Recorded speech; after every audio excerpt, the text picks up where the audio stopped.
Hey Pam. Hey. Hey, what's new this week? Oh, let me show you.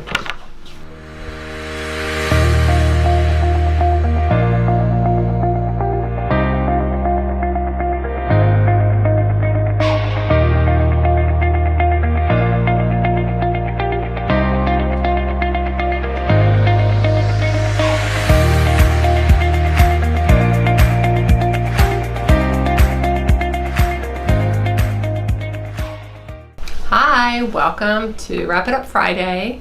It's Pam. I hope you all are having a great week.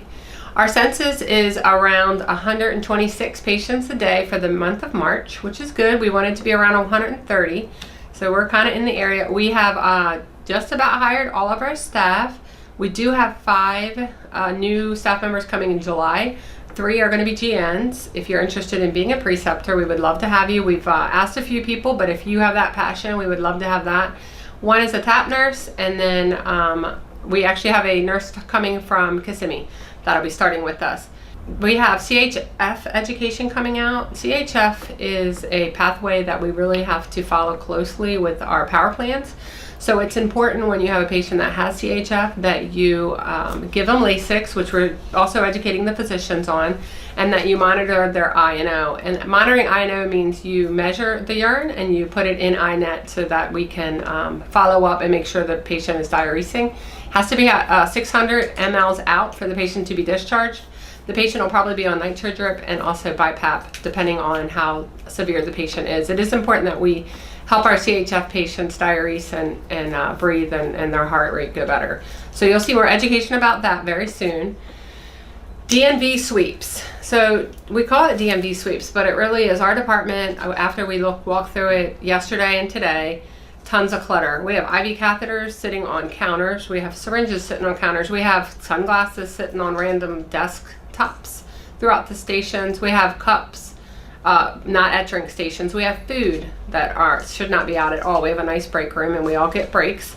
So what we are implementing is a DNV sweep. The A&Ms will be handing it to a staff member every shift to complete. That staff member will go through all the areas and to identify if there's any clutter, and then they will let the A&M know, and the A&M will assign it for someone to clean up.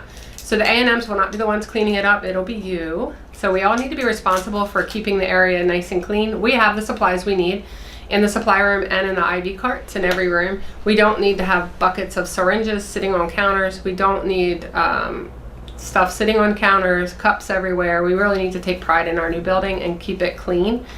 And we're all gonna have to help to get this done. So please be ready for that and help us out so we can have a beautiful department.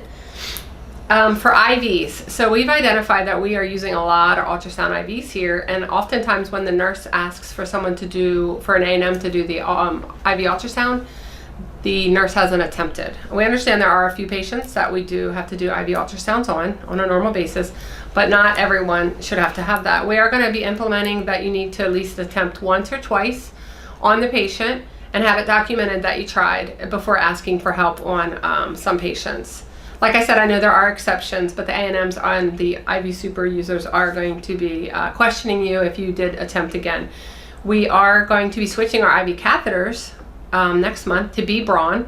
It's a different kind of catheter, and the reason we're switching, it's safer. It's a passive device, meaning you don't have to push a button to get the needle to retract in. We are going to have the B-Braun staff here to help us train on them, so everyone will have some training time. And if you're a little unsure about your IV skills, they're happy to help you as well. So stay tuned for that.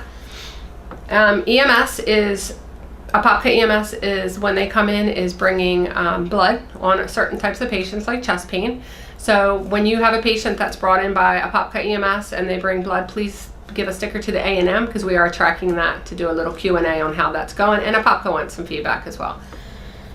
The gowns, we have noticed, Dr. Rodriguez has brought it to our attention that not everyone is changed into a gown when they're in their room, and that's like chest pain patient, respiratory patients, abscess patients, belly pain patients. Everyone should be in a gown. So please start making that part of your practice. The person that brings a patient into the room should give them a gown and instruct them to change them into a gown. And then if they're not, the nurse that comes in the room or the paramedic should ensure this. Everyone really should be in a gown that is in the red zone and then some of the green zone patients. There's a new monitor icon that you will notice on your order set. This is to be completed. When you see it, you have to go in, right click, open the orders, right click on the order, and then complete it. If you just erase the icon, it means it wasn't done. And in a court of law, you could be held liable if your patient had an order for a monitor and you did not put the patient on the monitor. We should be putting patients on the monitor when there is an order. If there is not an order, Dr. Rodriguez advised not to put the patient on the monitor. She wants them on there only if there is an order. The patient should be moved to the red zone if there is an order for the monitor, so they can be monitored. But again, this is another thing that will be audited.